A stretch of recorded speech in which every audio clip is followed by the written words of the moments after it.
The following list of things will melt your muscle. They'll do one of two things. One, they will impede your ability to work out really hard and tell the muscles they need to be bigger and stronger. Or two, they will impact your recovery so you're getting less from the workout you just did and set you up for a less than optimal workout the following time. So without further ado, here we go. Alcohol. Too much alcohol, big detriment. It's gonna melt your muscle like crazy. You go out, you drink a lot, you come in, how hard is your workout gonna be the next day? Not terribly effective. And there's all sorts of ways that it stresses out the body, it can really slow things down. Not to mention it's a lot of calories that are almost always luxury calories. They're gonna soften you up and your muscle tone's gonna go down. So even if it doesn't impact your muscle at all, your muscles aren't gonna be nearly as visual. So alcohol, keep it. And I hate the word moderation because it really doesn't mean anything. You ask someone who drinks 3 beers a day what moderation is, and they'll say, well, it's about 3 beers a day. Moderation is your comfort zone. Drop it down. Only a couple a week, and that should be pretty good. Pain. Never, never, never accept pain. Nothing is more detrimental to your muscle than pain. I get emails all the time from people saying, how do I build a lot of muscle in my upper body even though my shoulders are hurt? How do I build a strong legs even though my knees are shot? The answer, you don't.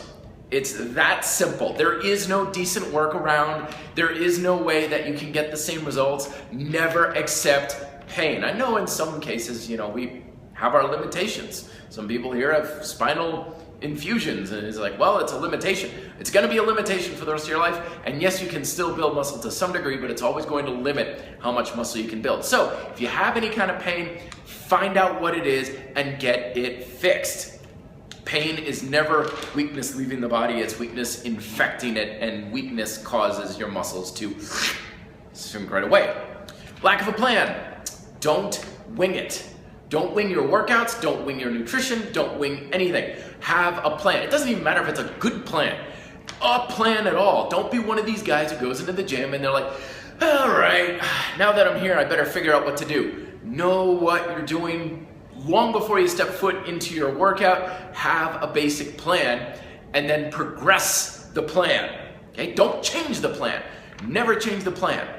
Progress the plan. It should evolve over time. It's not like, okay, I'm just gonna change everything for the sake of change. That's winging it. Don't ever wing it. It's a complete gamble if it's going to work. If it does work, there's almost no chance it's going to work long enough to produce the results you're after. Sleep. Get good sleep. Sleep is not a luxury. It's just as important as protein. It's just as important as your actual workout. In fact, I would even say in many ways, it's more important than your nutrition. Lots of times I find that people are held in check because of their sleep patterns more than their diet. So make sure you're getting plenty of sleep. It does not mean you're lazy, it means you're smart. Poor nutritional support. Don't get hung up on one or two things like protein. People get focused on protein. Every nutrient that we know of in some way, shape, or form contributes some influential way towards your muscle building. So make sure you're getting a wide variety of food, a wide variety of nutrition, fruits, vegetables. I mean, come on, this is not rocket science. Get vegetables throughout the day, meats, protein, sources if you're a vegetarian, breakfast, lunch, and dinner. Keep your snacking to a minimum, not too much junk food. We know this, right? Should not be rocket science. But I'm not gonna be telling you that if you have the right carb to protein mixture that you're gonna start to build muscle.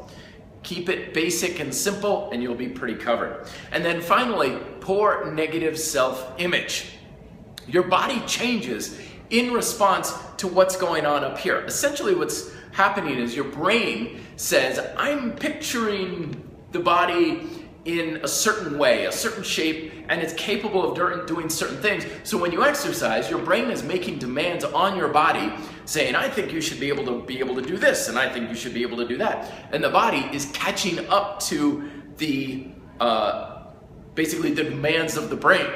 Now, if you have a negative self-image, where you're like, oh, I'm so small, I'm so weak, I'm so pathetic, I'm, nothing, I'm so skinny and so forth. That's your brain reinforcing it. So what's going to happen is your brain, every time you work out, is going to say, well, you're a skinny, scrawny, weak, worthless piece of crap. So you're going to work out like that kind of person, and it's a self-fulfilling prophecy. I'm not saying you gotta stand in the mirror and be all like, I'm awesome and great and wonderful and jacked and stuff, because if you try and convince yourself of things that you really don't believe, your brain's gonna be like, yeah, right, and it's gonna reinforce the negative ideal. Just watch out for the negative self-talk and say, okay, I may not be where I wanna be, but I'm a little bit better. Or I'm not scrawny, I'm not too bad, I'm feeling strong today. The more you reinforce the positives in the brain, the more the brain is going to say, okay, body, let's rock and roll, let's get some muscle building, let's get stronger, and the body will follow suit automatically. So there you go. Let me know if you have other things that melt muscle down below. Be fit, live free.